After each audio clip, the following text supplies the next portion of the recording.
আজীবনের জন্য বন্ধ হয়ে যেতে পারে ভারতীয় ট্যুরিস্ট ভিসা। আর কোনোদিনই না খুলতে পারে ভারতের ট্যুরিস্ট ভিসা। কেন এই সম্ভাবনাটি আছে সেটাই বিস্তারিত থাকছে আজকের এই ভিডিওতে। তো আসুন ভিডিওটি শুরু করছি। তো প্রথমত আপনারা জানেন যে কাশ্মীরের যে ঘটনা, যে হত্যাযজ্ঞ হয়েছে, সেই হত্যাযজ্ঞে যে আতঙ্কবাদীরা বা সন্ত্রাসবাদীরা এই হত্যাযজ্ঞ চালিয়েছে, বিভিন্ন ভিডিও ভাইরাল হয়েছে যেখানে আমরা দেখেছি যে দেখে দেখে হিন্দুদেরকে হত্যা করা হয়েছে, অনেকের নাম জিজ্ঞেস করে সেখানে হত্যা করা হয়েছে। এটা একটা বড় ধরনের প্রভাব পড়েছে ভারতীয় মানুষের মনে। পাকিস্তানের যে সেনাপ্রধান তিনি বলেছেন যে পুরো কাশ্মীর আমাদের অংশ হবে। এদিকে কাশ্মীরের এই যে ঘটনা, সেখানে তদন্তে দেখা গিয়েছে যে দুইজন সেখানে হয়তো ভারতীয় ছিল এবং দুজন পাকিস্তানের লোক ছিল। আর পাকিস্তানের লোক যেহেতু এসে ধরনের কর্মকাণ্ড চালিয়েছে, এ ধরনের হত্যাকাণ্ড চালিয়েছে, সেক্ষেত্রে কিন্তু এই পাকিস্তানের বিরুদ্ধে বা এই বিষয়ে কী করণীয় আছে, তখন ভারতীয় জাতীয় নিরাপত্তা কমিটি তারা একটি বড় বৈঠক করেন এবং বৈঠক শেষে কিছু গুরুত্বপূর্ণ সিদ্ধান্তে তারা পৌঁছান, বড় পদক্ষেপ গ্রহণ করেন। পাকিস্তানের সাথে সব ধরনের সম্পর্ক ছিন্ন করেছে ভারত। পাকিস্তানি নাগরিকরা ভিসা পাবে না ভারতের। বন্ধ করে দেওয়া হলো আটারি ওয়ারা সীমান্ত। সিন্ধু জল চুক্তি বাতিল করা হলো, অর্থাৎ পাকিস্তানে আর জল দেবে না ভারত। পাকিস্তানি নাগরিকরা ভিসা পাবে না ভারতের। এই মুহূর্তে ভারতে রয়েছে যে পাকিস্তানিরা অবিলম্বে বেরিয়ে যেতে হবে তাদের। আগামী 48 ঘন্টার মধ্যে ভারত ছাড়তে হবে পাকিস্তানি নাগরিকদের। ভারত থেকে যারা বৈধ নথিপত্র নিয়ে পাকিস্তানে গিয়েছেন তাদের দেশে ফিরে আসতে হবে 1 মের মধ্যে। কোনো পাকিস্তানি নাগরিক আর ভারতে আসতে পারবে না। পাকিস্তানি নাগরিকরা পাবে না ভারতের ভিসা। SAARC ভিসা নিয়ে আর ভারতে আসা যাবে না। যে সমস্ত পাকিস্তানি নাগরিককে SPS ভিসা দিয়েছিল ভারত, তা বাতিল বলে গণ্য হবে। যারা এই ভিসা নিয়ে ভারতে রয়েছেন 48 ঘন্টার মধ্যে ভারত ছেড়ে বেরিয়ে যেতে হবে। এখন পাকিস্তানের বিপক্ষে এরকম একটা পদক্ষেপ নিয়েছে ভারত।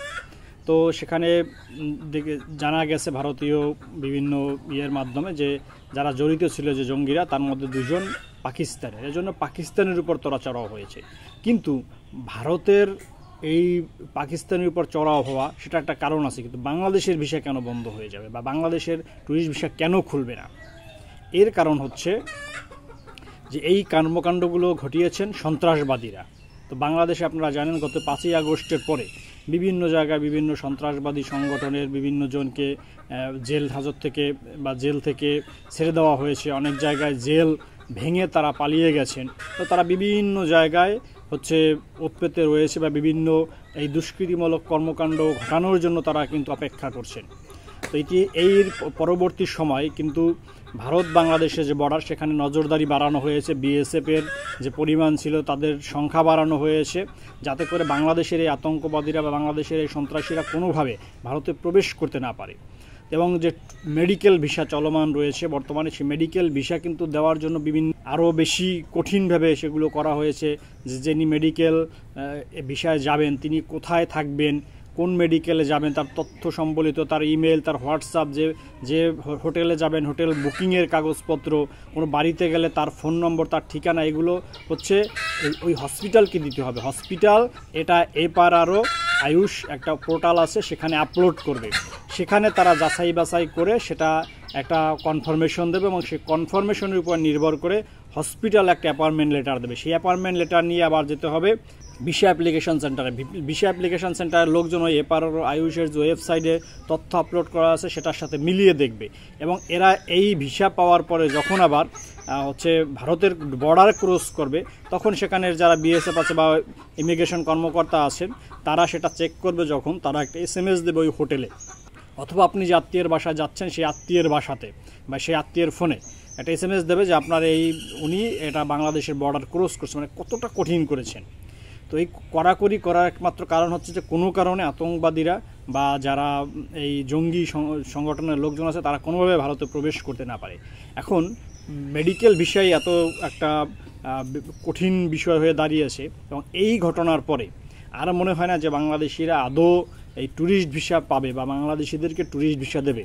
যেহেতু জঙ্গিদের তৎপরতা বেড়েছে বা জঙ্গি সংগঠনের লোকজন ইতিমধ্যে জেল থেকে বেরিয়ে গেছে, তো সেক্ষেত্রে অবশ্যই পাকিস্তানেরকে যেমন নিষেধাজ্ঞা দিয়েছে। বাংলাদেশকে নিষেধাজ্ঞা না দিলেও বাংলাদেশের এই ট্যুরিস্ট ভিসা নিয়ে অনেক আতঙ্কবাদী বা অনেক জঙ্গি সংগঠনের লোকজন বা জঙ্গিরা সেটা ভারতে প্রবেশ করতে পারে। এজন্য হয়তো বা আজীবনের জন্য বা ব্যাপক একটা বড় সময়ের জন্য ভারতের ট্যুরিস্ট ভিসা বন্ধ করে দিতে পারে, বা যেটা বন্ধ রয়েছে সেটা হয়তো চালু না হতে পারে। এটা আমাদের জন্য, বাংলাদেশিদের জন্য, যারা বা ভারত ভ্রমণে পিপাসু তাদের জন্য অবশ্যই একটা দুঃখের সংবাদ। আপাতত যারা বিভিন্ন দেশ ঘুরতে চান বা ভারতে যারা যেতে চান, ভারত বাদ দিয়ে যে অন্য যে দেশগুলো আছে সেগুলোতে আপনারা ঘুরে আসতে পারেন। নতুবা আমার মনে হয় বা অনেকের মতেই বা অনেককে বিশ্লেষণের মতে মনে হয়েছে যে ভারতের ট্যুরিস্ট ভিসা ছাড়তে অনেক দেরি হবে বা সেটা আদৌ ছাড়বে কিনা এ ধরনের একটা শঙ্কা রয়ে যায়। তবে একটা সুখবর আছে যে এই যে হত্যাকাণ্ড, কাশ্মীরে হত্যাকাণ্ডের পরে বাংলাদেশের অন্তর্বর্তী সরকারের প্রধান ডক্টর মোহাম্মদ ইউনূস তিনি একটি সমবেদনা জানিয়েছেন। তো সেটা হয়তোবা অনেকটাই পজিটিভ বলা যায়। তো সেক্ষেত্রে হয়তোবা ভারতীয় সরকার কিছুটা নমনীয় হতে পারে, কিন্তু ভিসার ব্যাপারে এই বিষয়টি প্রভাব ফেলবে কিনা সেটা আদৌ বলা যাচ্ছে না। তবে এই যে ঘটনাটি, কাশ্মীরের যে ঘটনাটি এবং পাকিস্তানের বিরুদ্ধে ভারতের যে সিদ্ধান্ত গ্রহণ, সেক্ষেত্রে অবশ্যই বাংলাদেশের উপরে প্রভাব না ফেললেও বাংলাদেশিদের যে ভারতীয় ট্যুরিস্ট ভিসা তার উপরে প্রভাব ফেলবে বললেই বেশিরভাগ মানুষ মনে করছে।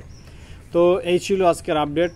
যারা ভিডিওটি দেখছেন এখন পর্যন্ত আমাদের চ্যানেলটি সাবস্ক্রাইব করেন, অবশ্যই চ্যানেলটি সাবস্ক্রাইব করবেন এবং এ ধরনের অনেক গুরুত্বপূর্ণ ভিডিও আমাদের চ্যানেল দেওয়া রয়েছে, চ্যানেলটা অবশ্যই ঘুরে আসতে পারেন। আজকের ভিডিও সম্পর্কে কোনো ধরনের মতামত থেকে থাকলে কমেন্টস করে জানাবেন। সবাই ভালো থাকবেন, সুস্থ থাকবেন, দেখা হবে পরবর্তী ভিডিওতে।